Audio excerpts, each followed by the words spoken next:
Welcome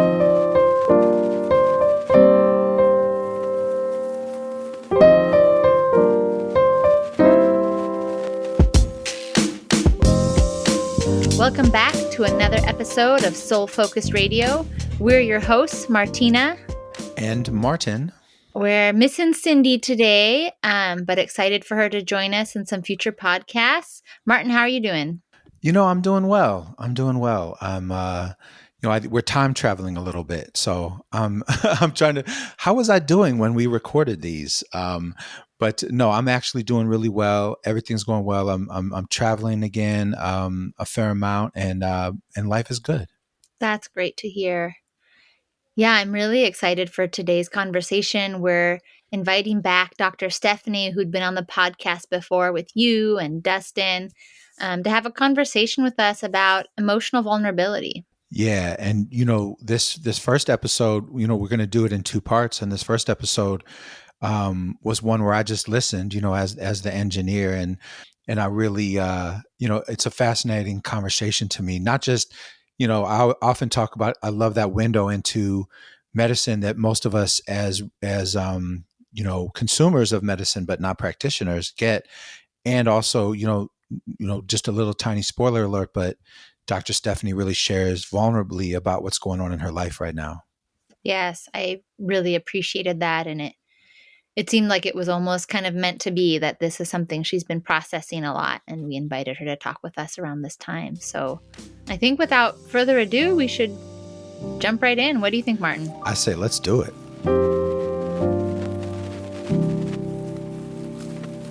At the Soul Focus Group, we're probably one of the first organizations in the social justice movement to find ourselves moving away from fighting against racism to creating human solidarity. What we found is that we could fight 24 hours, 48 hours, or all our lives, and after fighting all this time, we have nothing to show for it.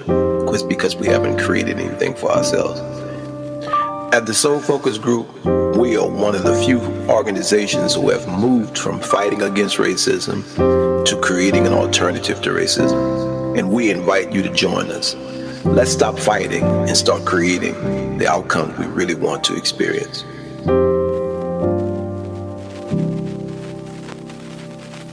Well, I am so excited to welcome Dr. Stephanie Jupiter.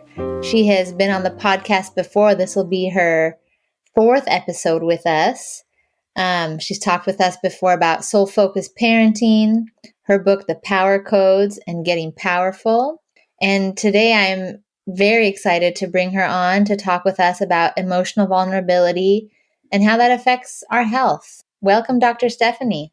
Thank you. I'm so pleased to be with you tonight, and thank you for having me. Thanks for joining us. How are you doing? I'm coming along, having a few physical health challenges in the midst of this 2 months span right now.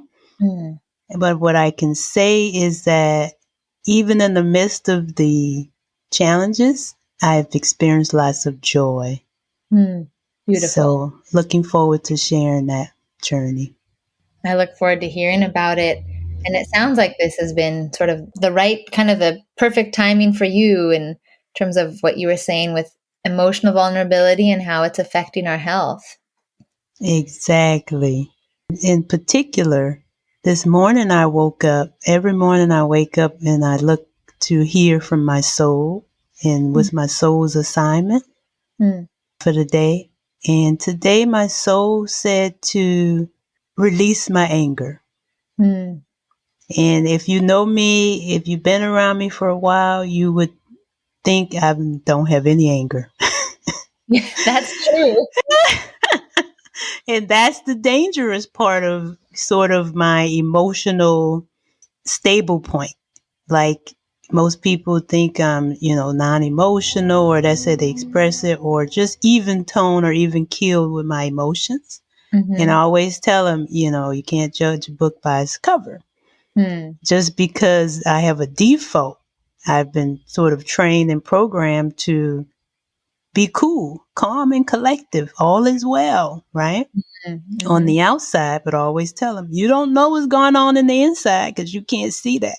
It's a private space. Unless I tell you, and even when I tell people, like, I'm mad, I'm angry, they laugh because it still comes across as cool, calm, and collective. So for those who are listening, who can relate to that kind of personality, I think we can definitely relate and connect and go deeper on this subject matter and how, being labeled that and even labeling yourself and taking that on. And even in the medical profession, that type of personality is welcome and warranted and promoted. Not to say it's not good. It's all I'm saying is you must be very in tune and aware of your own lessons, because when I feel anger come in, I can quickly dissipate it, right? But by doing that, I don't get to dive deep and get my true lesson and release those old programs, habits that are coming up for me to, grow and evolve. And so I suppress it back in my body, and then it'll show up later. And I've had moments over the years where I would blow up because it took so long and it is so out of place. So I'm blowing up at a person or an event or thing, and it just so out of place. But it's it's a buildup. Right. So before I go, you have a question? Because I'm gonna dive deep into my current personal experience right now. Well, I definitely want to get to that, what you're going through right now, and having you share your journey with us. I do have one question, because you mentioned that being this calm and cool, collected person, and you're right, I cannot imagine you angry. And you mentioned both, maybe it's some personality and some of how you were trained to be or socialized to be. And I was wondering if you could speak on that a little bit more as to maybe why do you think that you were socialized to be that way? So the why, I always look at it as part of, my purpose of, what I came here to do in this lifetime. And so I know that I attract certain experience based on why I'm here right now. And in the moment, I don't always understand why. And that's the whole journey of life, is learning. So I'm unfolding that. And as I unfold that, and, over these 50 plus years being in this lifetime, one of my main goals was to release stress and find an alternate path for living, because we've conditioned as a society to believe that there's good stress, bad stress. You're never going to get rid of stress. But I think I mentioned in the future conversations that when I went to podiatry school, and within that first 3 months, one of my professors said that greater than 95% of illnesses and diseases are rooted in stress. And so my journey has been, okay, how do we release and move past stress? Get to the root of it. What is it? Uncover it. Because I figured if I could do that, I'm curing 95% of diseases and illnesses, right? So that has been my journey over the past, 25 plus years in the medical field. And of course, to become an expert in something, you have to experience it. And so that's my why of why I was conditioned to suppress. And even in this world where emotional maturity is welcomed, we have to be very mindful that we really know what emotional maturity is, because it can be disguised as emotional suppression. So when I was growing up, I was very sensitive. I mean, you could make me cry at the drop of anything. You talk too loud, I'm crying. You say, tell me no, I'm crying, right? Just very sensitive. And I never understood it, because I just wanted to express myself. And even when somebody felt like they weren't listening to me, or I wasn't being heard, that made me sensitive too. And it made me cry. And I discovered today and over the years past that that is what triggers my anger. Mm. And so I got to the point where I was like, I don't need anybody to listen to me, as long as I listen to myself. Mm. However, the reality is we're in relationship with other people. And I want to channel my energy through and with other people, right? But if you're not being noticed, or intelligence and feelings and thoughts are not being, connected with, Mm-hmm. it can cause a little isolation within your own little world. And so I was navigating in this world, just doing my own thing. And when I would, get to a conflict with someone, I would just say, "Oh, I love everybody," right? Mm. And that's okay. Yeah, I don't know if you ever saw this episode with Fred Sanford, and Lamont was like, "That's why you're you and I'm me, and that's Mm. why I love you," right? Yeah. And so that's kind of like how I am navigating through the world, and that's a beautiful space. But that's kind of an endpoint. The thing is, how do you get there? So I got there through, okay, I was born to be that way. So on the outside, it's already developed, but there's a center and a core within me that I still needed to develop so that the inside could match the outside. Mm. Wow. And because of the work I've been doing, I do that work all the time. I do inner work, and there's more layers to it.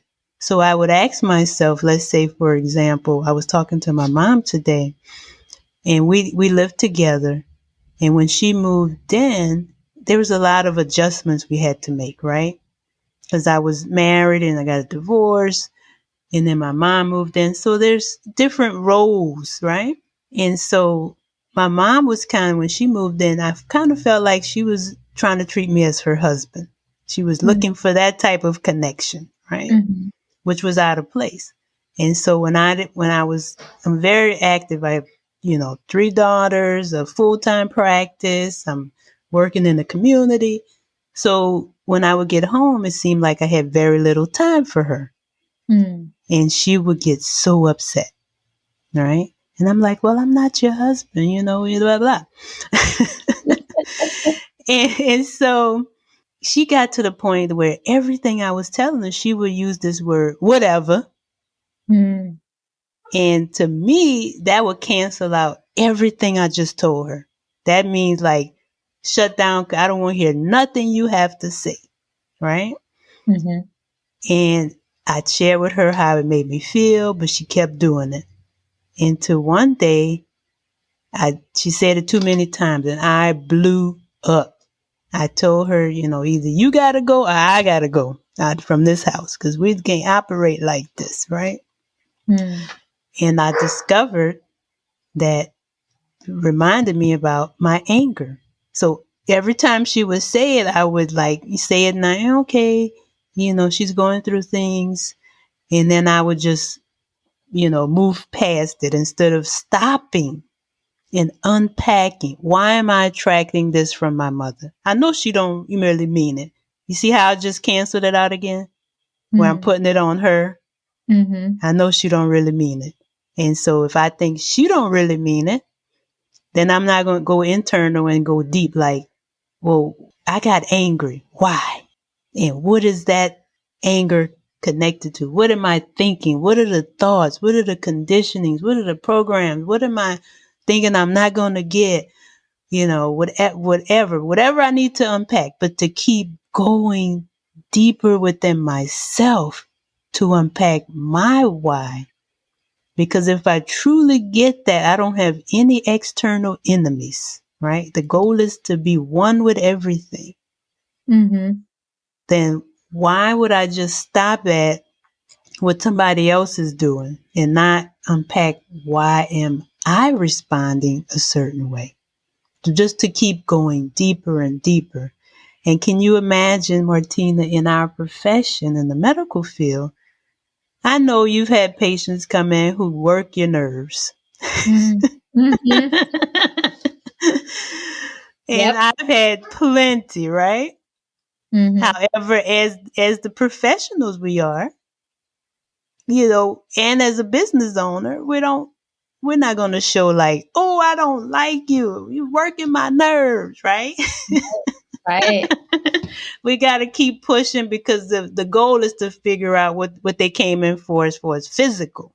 And so what I've begun to do, and I continue to do and go deeper, is I go beyond the physical conversation with the patient, and I'll go to their mental and spiritual to uncover their soul Mm.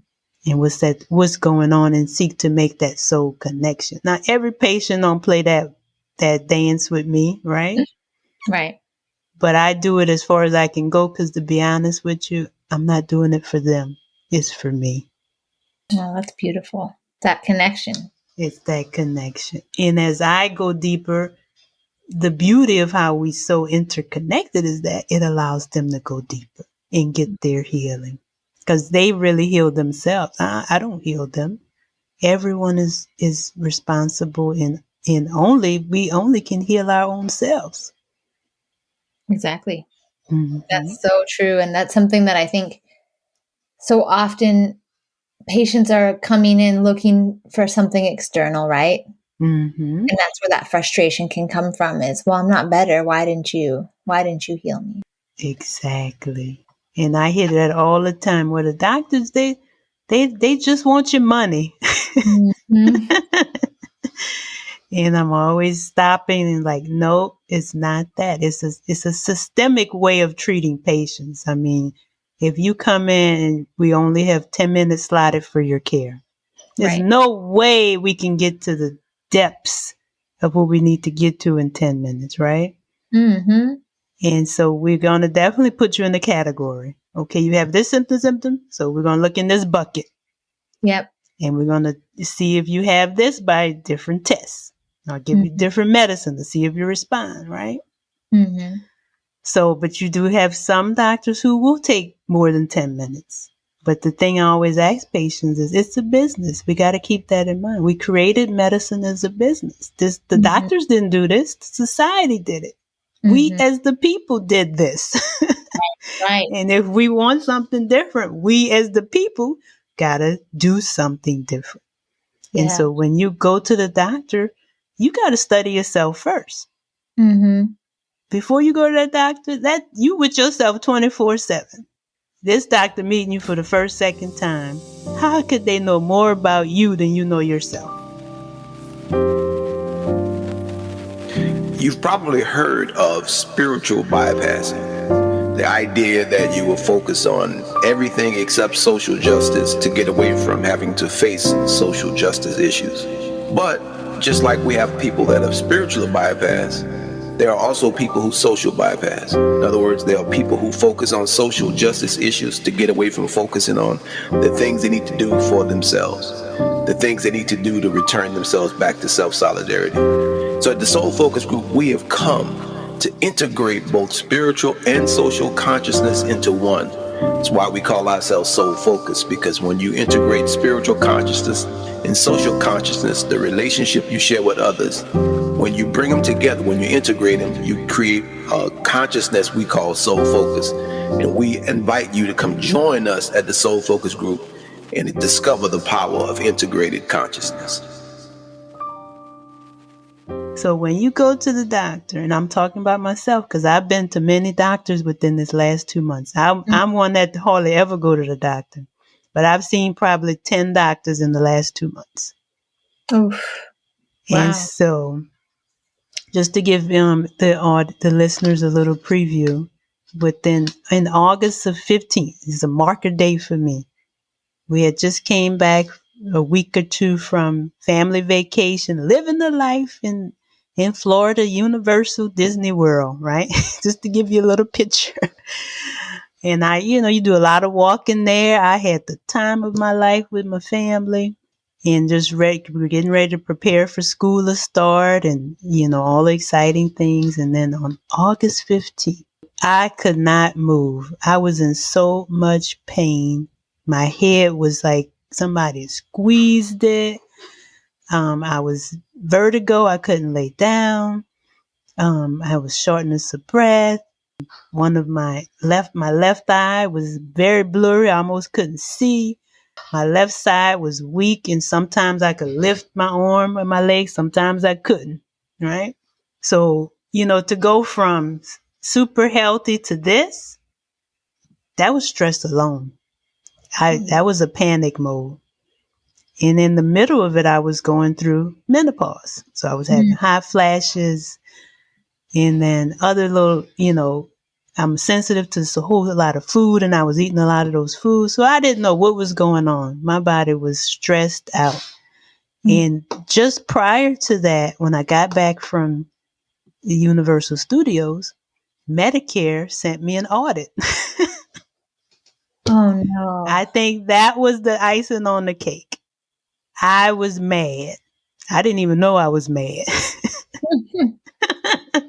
I think out of anything, the thing that made me mad was, how could, you know what I do for patients? You know what I mean?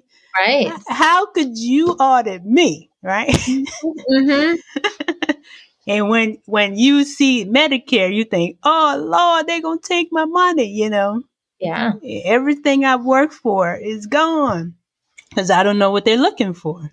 Mm-hmm. So just to give that picture of how stress came into play. Okay. But at the time, I wasn't putting all the pieces together because I just couldn't think. My head was pounding on a 12 out of 10. And like I say, every time I would close my eyes, the room would spin. So I couldn't even go to sleep. I was scared to close my eyes. Right? Oh my gosh, Dr. Yes. Stephanie. And so, once I kind of stabilized after going to several doctors, started off with PCP, the ENT, the emergency room, the urgent care, several chiropractors, several medications. So, I'm definitely very compassionate and more grounded and more open to listening to what my patients are saying to me. Mm-hmm. And really I can tell you the path to how it connects to stress now. It took me 2 months to really do that weaving and kind of going through different mazes. And then I'll talk about later if we get deeper into how a maze and a labyrinth are two different things. So as I found my inner labyrinth, that is when I truly begin to stabilize, ground, and heal and experience joy and peace in the midst of all of this. Because there's the maze and the labyrinth is two different things. And then, in our inner ear, we have our labyrinth. I was just thinking that. Yes. Where to go? And how that is controls our hearing and our balance. And so what I was hearing was off. And I'm not talking about physical. I'm talking about internally. My inner hearing. And then my balance. How I was living life. I was working too much. So all of that. And I'm going to tell you, I love words. It impacted my scalene muscles. My scalene muscles locked up. And what do you hear in the word scalene? Scales. Scales out of balance. Oh my God. You make it so poetic. But this is how life is. I mean, I can go on and on about this because I'm so excited to be taking this inner journey. Because my theme for this year was wanting, ONEING. Wanting is all I do in 2022. And what does that mean? That means to be so in balance and in tune with myself that I'm one. It's like no external enemies, no internal conflict within myself. It's just one.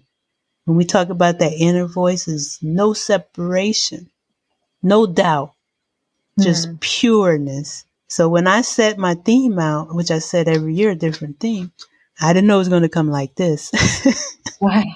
Dr. Stephanie, you have shared, there's just so much that you've shared that I feel like we could do a full podcast on so many different topics. But I really, first off, I want to just see, how how are you doing? And now that you've sort of realized the connection of the stress and the physical symptoms that you've been having, how has healing been looking like for you?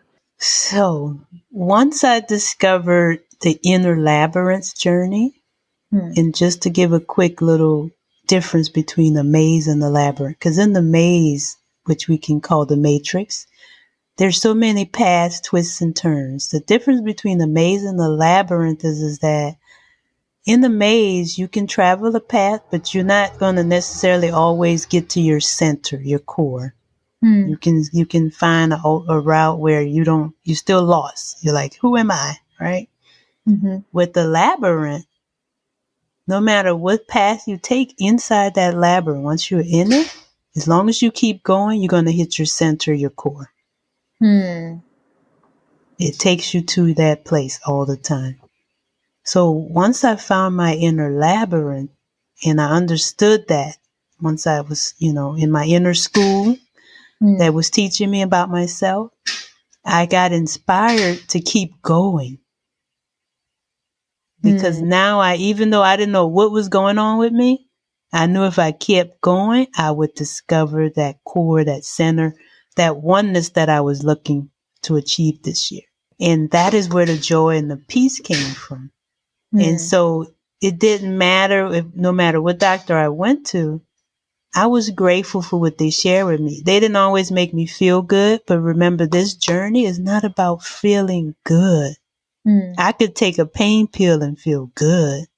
Right. I could smoke some crack. I think you smoke crack and feel good. What you do is shoot up in your arm. You can shoot some crack in your arm and feel good. So, it's not really about feeling good. That's not the goal. The goal is freedom. To be able to just be fully expressed and fully alive and fully living and just being 1000%. Right. And so that's why I was able to override those, like my body stuff. I didn't ignore them. I listened to them and I let them guide me to where I needed to go. So one night I was like, I need to go to the emergency room. And cause I wanted a CT scan. I wanted something, cause I usually go to urgent care, right? And to be fully transparent right now, I've never been into healthcare insurance, right? Cause I always said my healthcare insurance is eating right, thinking right, living right. Yeah. However, when 50 hit, I was like, maybe I need some healthcare insurance just to get the checkups, right? Right. And so I didn't realize that there's a enrollment period. And so I'm waiting until, November 1st to do the open enrollment. So right now I don't have any healthcare insurance. Oh, no. And so I would go to urgent cares and, that can get pretty pricey. Yeah. And I was like, I don't want to go to another urgent care. They don't have MRI, CT. So let me go to the emergency room to really see what's going on. Because the mind wants to know. The mind will not rest. That's his job. If I don't put this mind to rest, I'm going to really exhaust myself and create more stress. So I went to the emergency room to get those different tests. I was just going to say the mind is looking for something external. No, you're exactly correct. And in the inner labyrinth journey, that's where you turn the mind from external to internal. And when I allow my own intelligence to guide me, that is when the true healing begins to be fun. Wow. And so no matter which doctor or place I went to, I was just so happy just to discover more about myself. And to talk to professionals who could act as a coach to guide me. Because, I operate as a foot doctor. My foot wasn't hurting. Right. But it's all connected. It's all connected. And I'll tell you, even though I went to several chiropractors, I went to one today and the name of this, I picked it because the name of this chiropractic office is called One ONE Life. And they definitely solidified this journey for me, and I got the most relief today that I've gotten in the past 2 months. Oh, wow. In one treatment day. I really appreciate you sharing so much personal aspects of your journey these last few months. And there's so much I really want to highlight, but right now I'm really being moved by your discussion of just sitting in the emotion or sitting in the symptom and kind of resting in that and living through it. Mm-hmm. And like you said, being in the labyrinth, you just have to continue to reach your center. And I think that is really powerful, because I know for me, sometimes I get stuck. Well, is this the right path? Am I doing the right thing? But that's kind of the mindset of being in a maze. And I feel like sometimes I can get stuck thinking, being too stuck in the mind. Is this the right thing that I'm doing? Should I be doing something else? But knowing that if I'm just going to be continuing in my journey of learning from my emotions, learning from my anger, that was something really powerful. You said there's lessons in being angry. We'll be moving more and more towards our center. Yes. And what you just shared is powerful. And I know a lot of people have this question because they've asked me that about the maze, right? Like, am I on the right path? Mm-hmm. And do I keep moving forward? And so I've been asked, what's the difference? How do you know when you're on the right path? Mm. And we kind of gave a preview to it in our conversation today, is when your mind is turned inward and listening to you instead of you using external as the intelligence to guide you, then you know you're on the right path. Wow, there's so much wisdom in what you've shared with us, Dr. Stephanie. It was Carl Jung, famous psychologist and psychiatrist, I think he was a student of Sigmund Freud, who once said, when asked by one of his students, what is an ego? He said, the ego is this. He said, the world will ask you who you are, and if you say to the world you don't know, then the world will proceed to tell you who you are. And who the world tells you that you are becomes your ego. Your ego is who you are trying to be for other people. At the Soul Focus Group, we spend a lot of time recognizing that for years we have been leading off by trying to please people, and we have to reduce the size of our ego to get back into our soul. There's so many beautiful lessons for us to learn from our ego. It's not a negative thing, it is a something to learn thing. At the Soul Focus Group, we learn how to reduce our ego, which translates to us reducing our performative behavior and really start showing up authentic. Well, I really enjoyed that conversation, Martina. As I said in the intro, not only was it, is it always fascinating for me to hear you, both as MDs talk, but, I was really blown away by, what Dr. Stephanie shared with us about her own journey, as what's the word I'm thinking of? It's not consumer of medicine. What's the word I'm thinking of? A user? I don't know. There's some word. They're just, but basically as a patient, right? Essentially as a patient. And I know that you all, as doctors, you experience the medical system when you're going through it yourself differently than we do, because you know so much about it. And also, I really felt like Dr. Stephanie shared a lot of vulnerability that she had, even as a practitioner, as she was going through the system. And I really wanted to know what stood out for you. Yeah, so much stood out for me. I think, as always, Dr. Stephanie brings so much insight on the role of stress in our health and our well-being. And, I think she shared a lot about the role of stress for her in potentially contributing to the symptoms that she's having and how real that can be. And, I think for me, a big takeaway that I've actually been practicing since we recorded this episode is seeing stress as a red flag, seeing stress as a symptom of illness, and really wanting to make sure that when I feel stress, that I'm pausing and saying, this is not healthy. This is the beginning of illness, and I need to step away from it. And then also trying to really incorporate that with my patients, like we talked about, what if people came in and said, I'm stressed, and that was the symptom that we tried to treat. And so trying to really tune in and connect with my patients when they share that stress and take it as a really serious concern, because it's the start of how we become ill. Yeah, I love that was one of your primary takeaways, because I had sort of forgotten about that part, and the idea of stress as a primary diagnosis in the medicine that we practice here in America, and then that being your starting point, and then sort of branching out from there. Like that's sort of the trunk of the tree or the roots, and then looking at the specific way that stress is manifesting, as a health issue from there. Mm-hmm. Right. Which I think ties into our conversations with Dr. Nilo and Cindy Carnegie about trauma too, and trauma being this underlying root cause for so many of our physical ailments, like what we talked about, those adverse childhood experiences the ACEs study shows. Mm-hmm. Right. Absolutely. Absolutely.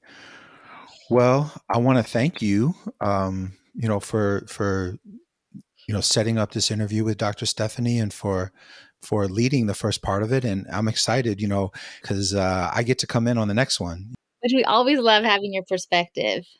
I'm excited to have been a part of this next episode. And so tune in next week and you all will get to hear it. So with that, Martina, as always, we want to thank everybody for listening to us and being on this journey with us, and hopefully doing everything you can in your life to minimize stress and be healthy in all the ways that one can be healthy. And we want you to know that we love you, every one of our listeners. We love you. We care about you. And we want you to stay safe, stay well. And what else do we want, Martina? Most of all, we want you to stay soul